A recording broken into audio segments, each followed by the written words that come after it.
চাকরিটা আমি পেয়ে গেছি বেলা সত্যি, আর মাত্র কয়েকটা মাস ব্যাস।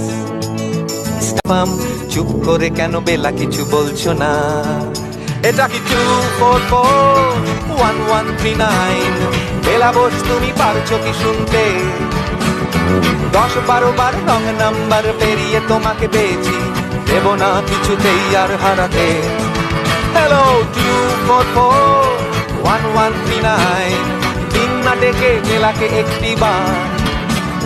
মিটারে যাচ্ছে বেড়ে এই পাবলিক টেলিফোনে, জরুরি খুব জরুরি দরকার। চাকরিটা আমি পেয়ে গেছি বেলা সত্যি, আর মাত্র কয়েকটা মাস ব্যাস। মাস পরে কনফার্ম, চুপ করে কেন বেলা কিছু বলছো না? এটা কি 2441139? বেলা বোস তুমি পারছো কি শুনতে?